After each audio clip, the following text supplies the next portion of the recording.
Sebagai negara demokrasi, Indonesia telah menjamin kemerdekaan mengemukakan pendapat di muka umum melalui berbagai peraturan perundang-undangan. Kebebasan berpendapat berarti suatu kemerdekaan bagi seseorang untuk mengeluarkan ide atau gagasan tentang sesuatu. Dalam kehidupan bernegara, kebebasan berpendapat biasanya dimanfaatkan oleh masyarakat untuk menyampaikan kekecewaan dan kritik atas suatu tindakan atau keputusan yang diambil oleh pemerintah. Misalnya adalah aksi unjuk rasa yang terjadi pada akhir November hingga awal Desember tahun 2021 ini, di mana para buruh di hampir setiap provinsi di Indonesia melakukan aksi unjuk rasa. Dalam aksi tersebut, para buruh menuntut kenaikan UMP dan mempertanyakan kejelasan UU Cipta Kerja yang dinilai sangat merugikan para buruh. Pada awalnya, demo berlangsung dengan damai dan tertib. Namun, tak lama kemudian, demo semakin memanas dan menimbulkan kericuhan.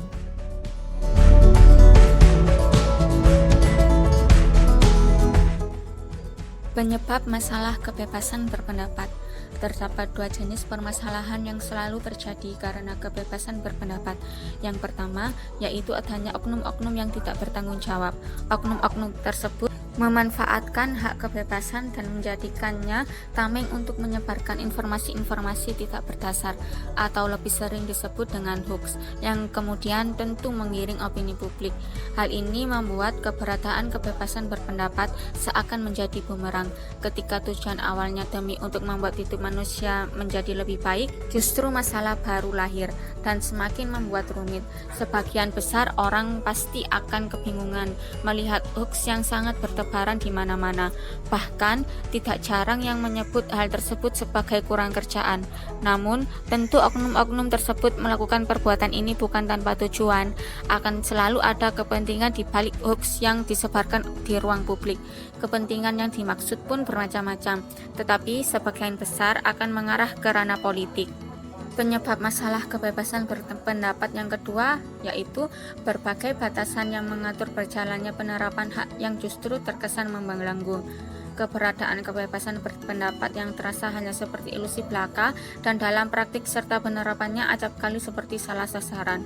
Hal-hal penting kerap diabaikan, tetapi hal-hal yang jelas sepele yang seringkali bahkan tidak perlu untuk diperkarakan justru dikupas habis hingga membuat masyarakat hanya bisa menggeleng-gelengkan kepala. Terlebih setelah dikeluarkannya Undang-Undang Informasi dan Transaksi Elektronik atau UU ITE, hak masyarakat akan kebebasan berekspresi semakin terancam. UU ITE yang seharusnya digunakan untuk mengawasi hoax dan kebebasan berpendapat di internet justru dijadikan alat oleh para penguasa untuk menjaga nama baik dan citranya. Pasal yang aturannya diperlebar oleh pemerintah bukan hoax, tetapi justru pasal 27 ayat 3 tentang pencemaran nama baik. Siapapun yang melakukan penyebaran informasi yang memiliki unsur pencemaran nama baik berpeluang mendekam di penjara selama 4 tahun. Meskipun Kominfo tegas menyatakan bahwa pasal tersebut sungguh dibutuhkan agar rakyat tidak saling bertengkar disebabkan informasi yang menyerang pribadi, pada pengaplikasiannya justru berbanding terbalik.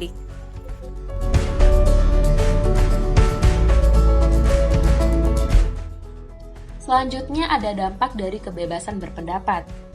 Dalam konteks ini terdapat dua dampak, yaitu dampak positif dan tentunya dampak negatif. Dampak positif yaitu yang pertama, dapat bebas berekspresi sesuai dengan pengetahuan dan wawasan masing-masing. Dalam hal ini, warga negara lebih percaya diri akan sebuah pendapat dari diri masing-masing. Karena itu, kepekaan masyarakat menjadi meningkat dalam menyikapi berbagai permasalahan. Yang kedua, memperoleh informasi. Dan yang ketiga, membiasakan masyarakat untuk berpikir lebih kritis dan responsif. Kemudian ada dampak negatif dari kebebasan berpendapat, yaitu yang pertama, membentuk karakter yang terlalu individualis.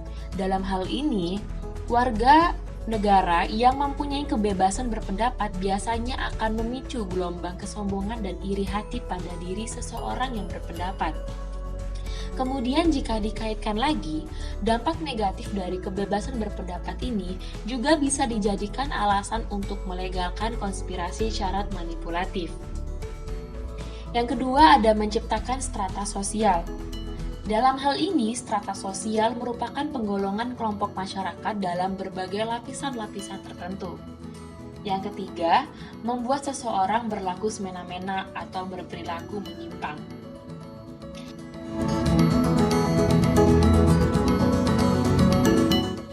Pentingnya mengapa dalam berpendapat perlu dilakukan dengan benar dan memperhatikan batasan tertentu.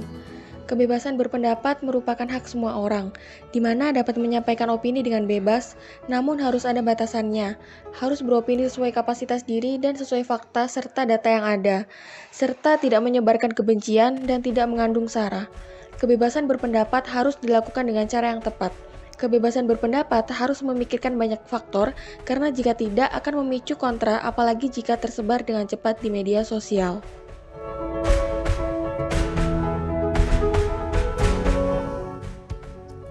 Cara menyuarakan pendapat yang baik antara lain, yang pertama, membangun argumentasi dengan bukti yang valid.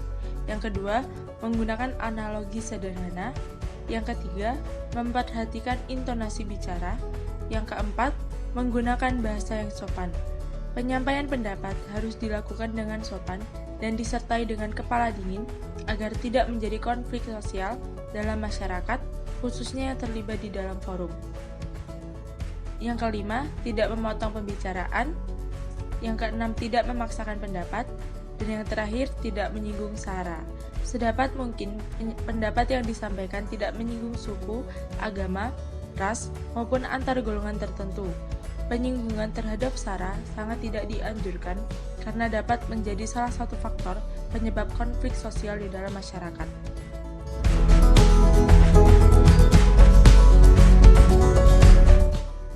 Saran untuk pemerintah dalam menyikapi masyarakat yang berpendapat. Pemerintah harus melindungi kebebasan berpendapat, karena kemerdekaan menyampaikan pendapat adalah hak setiap warga negara untuk menyampaikan pikiran dengan lisan, tulisan, dan sebagainya secara bebas dan bertanggung jawab sesuai dengan ketentuan peraturan perundang-undangan yang berlaku.